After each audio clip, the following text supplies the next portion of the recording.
આપણા સંસ્કૃતિમાં પુણ્યવાચન આવે કર્મકાંડમાં,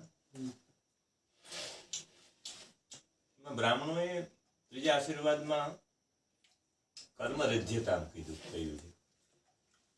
કર્મ રિદ્ધ્યતામાં આશીર્વાદ આપવામાં આવે ને, એમાં આશીર્વાદ છે સાગરસ્ય યથા વૃદ્ધિર મહાલક્ષ્મ્યાદિભીકૃતા સંપૂર્ણ સુપ્રભાવાચ ત્વાંચ રિદ્ધિમ બ્રુવંતુ નઃ. હે બ્રાહ્મણ દેવતાઓ, અમને એવા આશીર્વાદ આપો. સાગરસ્ય યથા વૃદ્ધિ, સાગરમાં યથા એટલે જેવી રીતે વૃદ્ધિ થાય, સાગરમાં વૃદ્ધિ થાય. અહીંયા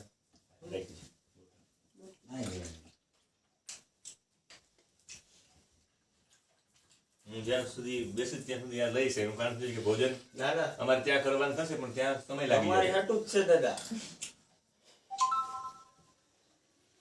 સમુદ્રમાં જેવી રીતે વૃદ્ધિ થાય છે, પણ કોઈને ખબર પડે છે એટલી બધી નદીઓના પાણી ચોમાસામાં ગયા છે તો એમાં ખબર ન પડે એની વૃદ્ધિ થતા. તમારે ત્યાં લક્ષ્મી આવે તો તમારી કોઈ પણ પ્રકારની વૃદ્ધિ ન થવી જોઈએ. એ જ લક્ષ્મી મહાલક્ષ્મ્યાદિ વિકૃતા, એને મહાલક્ષ્મી કહેવામાં આવે છે. તમારા સ્વભાવમાં જેવી રીતે પાણીનું ઝરણું ઉપરથી પડે, પર્વત ઉપરથી નીચે થાય તો ઉપરથી જે ઝરણું આવતું એવું નીચે આવતા ઘણા ભાગ પડી જાય, નીચે આવતા નાનું થઈ જાય, આટલા વિશાળમાં હોય એની જગ્યાએ એવડું નાનું ઝરણું થઈ જાય, પણ એની સુંદરતા ઉપર જેવી હોય ને એવી જ નીચે હોય.